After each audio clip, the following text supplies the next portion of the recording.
Welcome to Xhibition, an Xbox podcast, episode number 60, the big 6-0. My name is Samuel Adams, and this is a weekly show dedicated entirely to the world of Xbox, bringing you everything you need to know to keep yourself in the loop. So if you're new to the show, you enjoy what you see or what you hear, hit that subscribe button on YouTube, add the show to your podcast feed of choice, and get it delivered right to you each and every Sunday at 10 a.m. Eastern Time.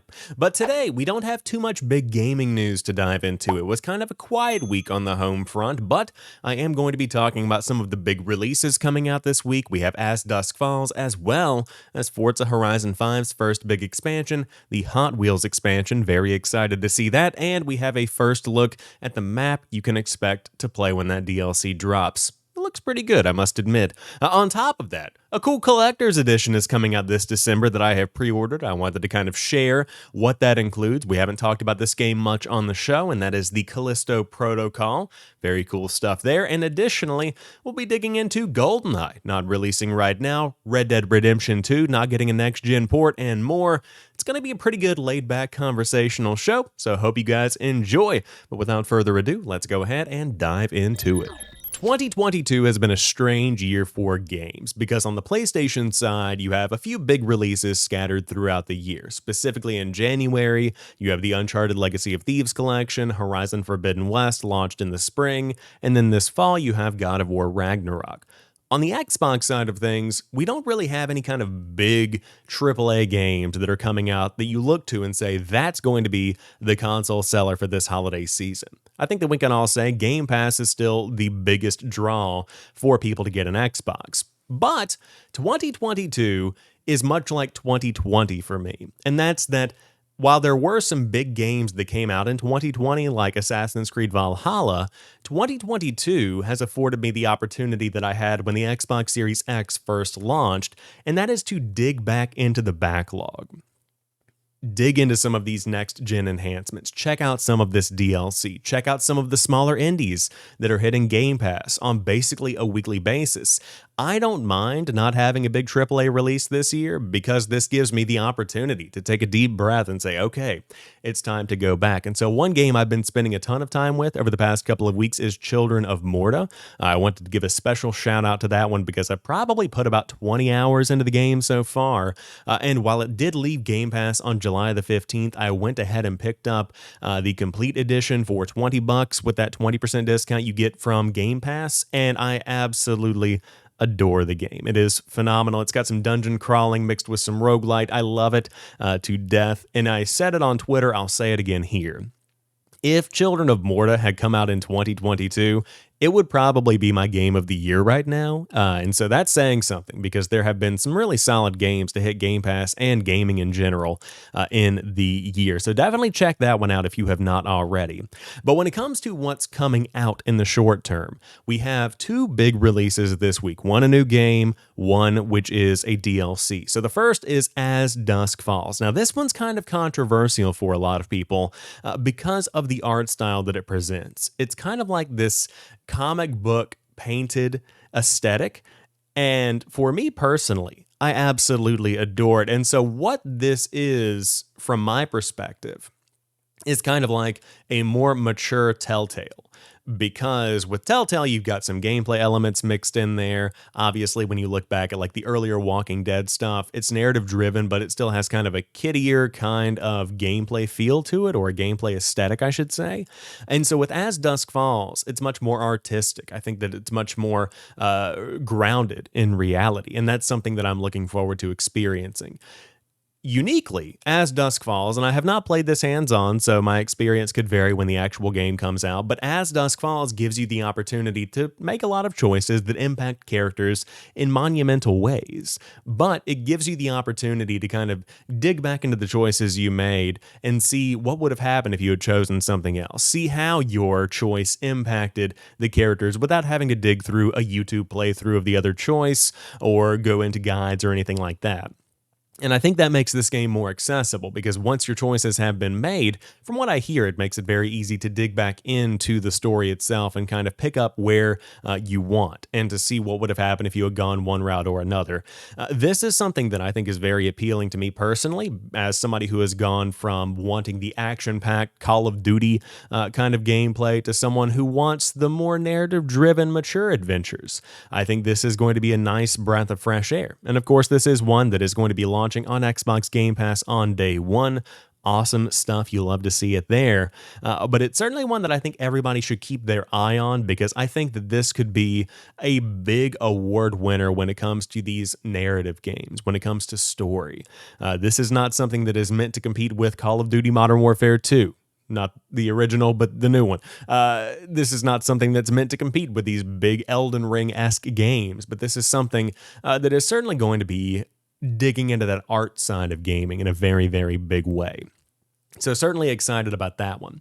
But if you're someone who wants the more traditional, exciting, action-packed arcade racing, Forza Horizon 5 is the game you need to be watching this week because there is the Forza Horizon 5 Hot Wheels DLC. Now, this is going to be $20 if you don't have the expansion pass, but if you did buy the Super Ultimate Deluxe Edition of the game, whatever they call that one, back before the game launched, you will, of course, get the DLC baked in there since you got the bundle, but they released the official map over on Twitter. And for the audio listeners out there that can't see it on the screen right now, basically, it's 3 different chunks of biome.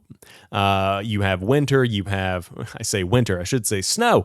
You have snow, you have forest, and you have desert. And so these 3 biomes are kind of caked in like the Google Chrome logo kind of way, where you have a third of the map dedicated to each, and then it's all kind of floating. There are these big gaps in between the different sections of land.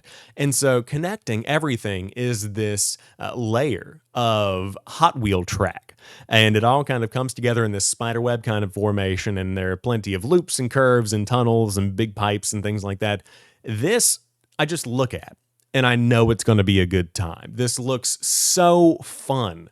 And I wasn't really highly anticipating the Hot Wheels DLC because I wasn't sure how it would be done. But there are so many little nooks and crannies to explore. And of course, I believe there are some new achievements coming as well. So for me, this is the perfect opportunity to get back into the game. Of course, Forza Horizon 5 itself is beautiful. I think it kind of sets a new standard for the Forza franchise overall and for Xbox Series X gaming. I'm very much so looking forward to Forza Motorsport as well, but Forza Horizon 5 looks phenomenal and it plays very, very well. I put a plenty amount of time into it when it launched last year. Of course, it is also available on Game Pass, but I was one of those that dug into that pre-order discount for the Game Pass subscribers and saved some cash on the expansions. So definitely looking forward to checking this one out this week. But I think this week is a great example of kind of the experience that I feel like myself and a lot of other people are having with the world of Xbox, and that is that while there aren't any big AAA games coming out this year that are exclusive to Xbox, there aren't any Microsoft Game Studios games that are coming out and you're like, that's a Halo Infinite, that's a Outer Worlds, for instance. You do have the opportunity to dig into some of these smaller indies. You have the opportunity to dig back into things like campaign co-op for Halo Infinite, new seasons of content. There's an armor pack event, I think is what it's called, alpha pack, that's what it's called, coming up to Halo Infinite. You have the DLC that are coming out for Forza Horizon 5 and plenty of others, along with these big third-party indie games like Tunic, for example, that I know I need to get back to. Cyberpunk 2077 still on my roster, as well as I know that it's on the roster of many others now that it's kind of sitting in a good spot. So I encourage you, if you feel like you don't have anything to play this fall, this winter, or even this summer, dig into Game Pass, dig into that backlog, find games that you have not spent enough time with, because I think that we all have them, and dig back into them, because you're going to find some adventures you didn't even know you had, and they could end up being some of your favorite gameplay experiences, like what I'm finding with Children of Morta. Absolutely great opportunity to save some money, number one, but on top of that, really check out the games you already have and throw yourself into them in a deeper way than you ever thought that you could before. In addition to having more time to enjoy some of these games that are in the backlog, some of us might have a little bit of extra money to throw around this holiday season since there aren't too many big games coming out. I'm not a Madden guy. This year's Call of Duty is interesting, but I don't know. It's just not something that's really calling out to me, so I find myself with a little bit of extra cash laying around for the holiday releases, so I wanted to go ahead and pick up and pre-order the Callisto Protocol Collector's Edition, and I wanted to show this off a little bit because as somebody who has gotten more into collectibles recently, as you can see behind me, I got the Halo 5 Guardians Collector's Edition statue that I unboxed on TikTok and on YouTube. You can check that video out if you would like to. I wanted to dig into this specific collector's edition this year because of the Jacob statue that is included. And Glenn Schofield, the main director, the creator of the Callisto Protocol, and somebody who helped co-create Dead Space, has been showing off this new collector's edition statue for the game over on Twitter. And he says, quote, "Our collector's edition statue is pure quality, made from heavy polysteel and designed internally by our team. I'm really excited by how great this turned out and can't wait to get this beauty up on my shelf. And you can see it for yourself. Absolutely gorgeous amount of detail, and I cannot wait to put this one on my shelf when it launches later this year." Now, it's a GameStop exclusive for $250, so a little bit pricey. But again, if you have the cash to splash, treat yourself. I think that's kind of the way that I see it. Now, on top of that, if you're somebody who just wants the statues, I know Mercari has been great for me for digging in and finding some of these statues. For instance, the Cyberpunk 2077 statue is in abundance over there. You can get it for about $50. But if you do want the Callisto Protocol Collector's Edition, as you can see, it comes with the Day 1 edition of the game, the digital content season pass, some retro prisoner skins that are a pretty direct callback to Dead Space, which I definitely appreciate. It comes with a steel book cover, as well as some collectible pins, and the TCP comic number 0 edition. But that Jacob statue is definitely where the money is. It looks phenomenal, and I love the amount of detail there. And so on the topic of collector's editions, I'm not someone who has ever really been one to pick up tons and tons of collector's editions because not everyone is going to be one that really speaks to me. I really have to enjoy the game or the franchise, or I want to really throw myself into that community if I'm picking up the collector's edition personally. And so thinking back over the years, I know that I've gotten the Doom Collector's Edition. I have the Revenant statue on my shelf behind me. I've picked up the Call of Duty Modern Warfare 2 Hardened Edition, I believe, way back in the day. I think I still have that one on my shelf in there, but that did not come with any kind of bonus. That was kind of the middling tier that I think just came with the Season Pass if they were doing that back in the day, along with the Steelbook. But again, I think there's nothing wrong with it. If you have some cash to splash, go ahead and throw it around, pick up some cool stuff. So I wanted this one because I have faith in this game. The Callisto Protocol is absolutely my most anticipated game of the year. And as somebody who just played through Dead Space 1 and 2 last year and this year respectively, I have fallen in love with these horror games in a way that I didn't think that I really would. And the Callisto Protocol looks like it's going to take that gore, take that action, and just crank it up to 11 and tear off the knob. It is going to be gorgeous. Now, some people have said this game is launching in December. Could it get pushed back to the first part of 2023? Personally, based on the gameplay that we've seen and based on the confidence of Glenn Schofield, I really do think that this game is going to be launching in December, and I think this is going to be one that I absolutely spend the last month of the year with. But the statue itself looks great. I wanted to share that I locked it in because I'm very, very excited. So let me know what you think down below when it comes to collector's editions, and specifically for collector's editions of games that haven't really proven themselves. For instance, I'm thinking about Biomutant that launched earlier this year. Do you go in on those? Do you buy them retroactively, or do you just keep everything digital and you don't want any of this additional physical garbage cluttering your house? Let me know what you think. I would love to hear your thoughts on the collector's editions of games. Just before the Xbox Game Showcase a couple of weeks ago during the Summer Game Fest season, we saw the leak of the Goldeneye 007 remake achievement list, and that was all but a confirmation that this was probably going to be one of those "it's available now" announcements during the conference. But that turned out to not be the case, and a lot of people have been wondering, where is the GoldenEye 007 remake? Because it's one of those projects that, in my opinion, it's not one that's going to be doing numbers during the holiday season. You kind of want to release this when you've got some time, when it's going to have some room to breathe, and GoldenEye 007 is so nostalgic for so many that it feels almost like it is meant to be a summer release, and it felt right to put that out during the June or July season that we have right now. Unfortunately, it looks like that is not going to be the case because as reported on by Eurogamer, GoldenEye 007's remake is reportedly in limbo due to war in Ukraine, and that is actually sourced from VentureBeat's Jeff Grubb, who had that on Twitter, and Eurogamer also understands that to be accurate. Now, on top of that, there's also the mention from Grubb of 1 versus 100 losing its development lead, so there is no confirmation as to what that means for that game specifically, but that's kind of a topic for another day. So I just kind of wanted to throw that update out there right now. GoldenEye 007 seems to be on hold, but from what we all understand, and from the achievement list being pretty much out there, readily available, locked in, it seems like the game itself is done, and they're just kind of waiting for a right time to release it. So just wanted to put that quick update out there for you all, just in case you were wondering where GoldenEye 007 was and what's happening. Hopefully it'll come out by the end of the year, even if it doesn't come out in that June to July timeframe, like I think a lot of us probably expected. It still is significant enough to kind of pad out maybe the Game Pass lineup for September, October, November, something like that, to give the holiday crew something to look forward to. I think there's something that could be said for that potential kind of approach. So right now we're all in kind of a holding formation to just kind of wait and see.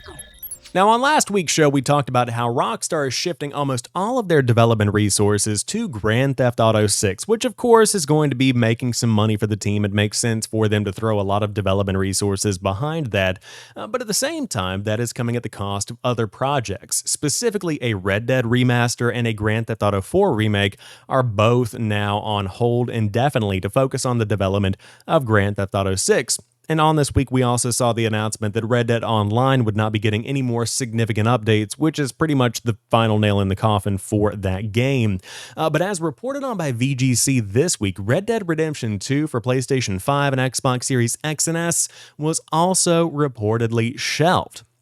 This is also according to Tez2, the same source that we saw on Twitter last week, but they claimed the GTA 4 and Red Dead remasters were both put on hold, but in a more recent online exchange, the user claimed an enhanced version of Red Dead Redemption 2 is no longer being planned either.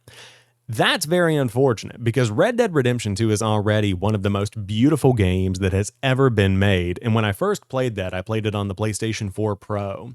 And it was one of those experiences where you look at it and you think, wow, this is narratively breaking new ground for the industry, but visually, it looks phenomenal. And if Rockstar put the proper resources behind a port of the game that enhanced it even further, this could be one of those benchmark games. In the same way we were talking about Forza Horizon 5 earlier, really setting a new mark for racing games. Red Dead Redemption 2 already has kind of set the expectation for open world games, but it could push that boundary even further. And on top of that, this game deserves the next gen treatment. Personally, this is more disappointing than not getting a Red Dead remaster or a Grand Theft Auto 4 remake.